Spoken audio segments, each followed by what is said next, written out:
आज मु सकाळୁ उठी गाधेई बाहरी पड़िली मंदिर जावाई रेडी हो भोग धरी तापर आसी गाड़ी पाखे पहुँची गली। गाड़ी रे बसी जाई मंदिर रे पहुँची गली। मंदिर रे टिके भिड़ थिला। तापर जाई वृषभ को गोटे मुंडिया मारिली। मुंडिया मारी सारी भीतर को गली पूजा करने। पूजा सारी तापर मु घर को आसिली।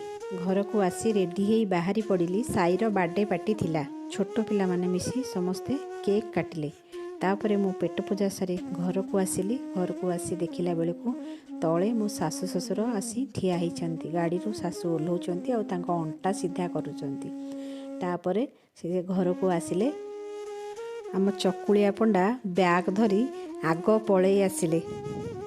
सासु आसी घर भितर पहुँची गले। मु गोटे बड़ मुंडियाटे मारिली आ सी मते आशीर्वाद कले। तापर स्वामी पछे पछे आसी सी भी मुंडियाटे मारी आशीर्वाद नेले। आमे समस्ते रोषे घर को गलु। बैग रे कौन आसी देखिया पाई। तापर मु जरी काढ़िली। बैग रू काढ़िकी जरी चिरिली।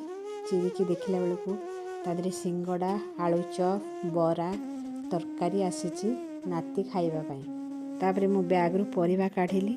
देखिला बेले को सब बहुत सारा परिबा गाँ रू आसी। कोबी तापर कदली मूला छुई किछि परिबा घरर आ किछि परिबा बाहर किनिकी आनछंती। भाबिली याको सब नेकी हाट रे बिक्री कर दे बोली। रहिली। जय जगन्नाथ।